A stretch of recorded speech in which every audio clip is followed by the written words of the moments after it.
Hello, நான் உங்கள் சஸ். இன்றைக்கி ஒரு சூப்பரான டிஷ் தாங்க, பீக்கங்காய் சட்னி எப்படி செய்யலான்னு பார்க்கலாங்க.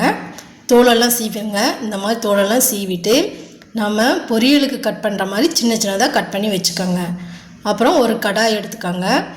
அந்த கடாயில் 2 ஸ்பூன் சமையல் எண்ணெய் சேர்த்துக்கோங்க. எண்ணெய் நல்லா காயணும்.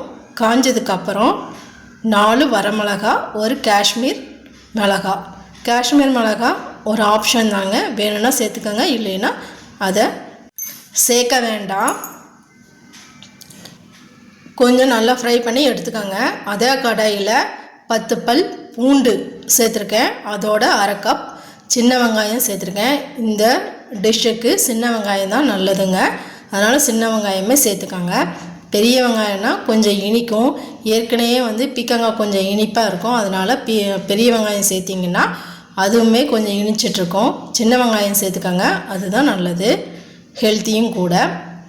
கொஞ்சம் நல்லா வதங்கணும். வதங்கினதுக்கப்புறம் நம்ம தக்காளி, இதுக்கு புளி எதுவும் நான் சேர்க்கலை, தக்காளி மட்டும்தான் சேர்த்துருக்கேன். அதனால் தக்காளி ஒரு எக்ஸ்ட்ரா ஒரு 2-3 சேர்த்துக்கோங்க. நான் ஒரு 4 தக்காளி கிட்ட சேர்த்துருக்கேன். கட் பண்ணி சேர்த்துக்கோங்க. சேர்த்துட்டு நல்லா வதக்கி விடுங்க.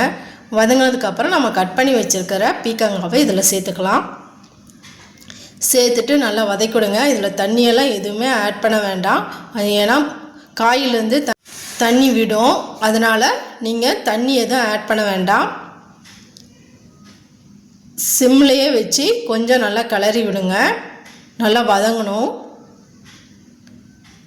நல்லா வதங்கினதுக்கப்புறம் பாருங்கள், இந்த அளவுக்கு நல்லா வதங்கினதுக்கப்புறம் ஒரு கொத்து கருவேப்பிலை சேர்த்துக்கலாம். அதோட 1/2 கப் தேங்காய் துருவல் சேர்த்துக்கோங்க. உங்களுக்கு தேவையான அளவுக்கு சேர்த்துக்கோங்க. நான் 1/2 கப் சேர்த்துருக்கேன், நீங்கள் கம்மியாக கூட சேர்த்துக்கலாம், இல்லை எக்ஸ்ட்ரா கூட நீங்கள் சேர்த்துக்கலாம். சேர்த்துட்டு நல்லா ஒரு தடவை நல்லா கலந்து விடுங்க. அப்புறம் இந்த ஸ்டேஜில் பாருங்கள், அதிலே தண்ணி எப்படி விடுதுன்ட்டு. இந்த ஸ்டேஜில் இந்த டிஷ்ஷுக்கு தேவையான சால்ட்டு நம்ம சேர்த்துக்கலாம். உப்பு சேர்த்துக்கோங்க. உப்பு சேர்த்துட்டு ஒரு தடவை இதை கலந்து விட்டுக்கோங்க. இதில் புளிப்பு கொஞ்சம் நல்லா சுருக்குன்னு வேணும்னா நீங்கள் புளியை கூட நீங்கள் சேர்த்துக்கலாம். நாங்கள் புளி அதிகமாக சேர்க்க மாட்டேன், அதனால் சேர்த்துருக்கேன். இப்போ எல்லாத்தையுமே போட்டு மிக்ஸி ஜாரில் நல்லா ஆற விடுங்க. ஆற விட்டதுக்கப்புறம் மிக்ஸி ஜாரில் அதில் சேர்த்துட்டு ஒரு தடவை நல்லா அரைச்சி எடுத்துக்கோங்க. மையாக அரைச்சி எடுத்துக்கோங்க.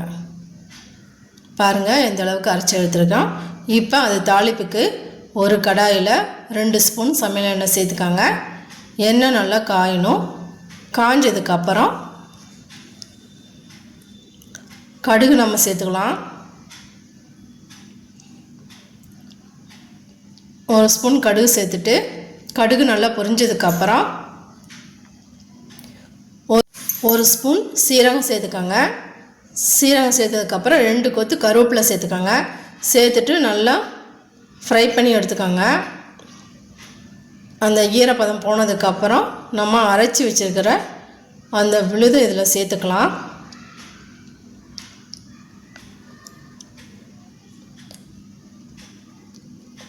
கெட்டியாக வேணும்னா அப்படியே நீங்கள் அதோடையே ஸ்டாப் பண்ணிக்கலாம், இல்லை கொஞ்சம் தண்ணியாக வேணும் அப்படின்னா தண்ணி கூட ஆட் பண்ணி இந்த அளவுக்கு நீங்கள் எடுத்துக்கலாம்.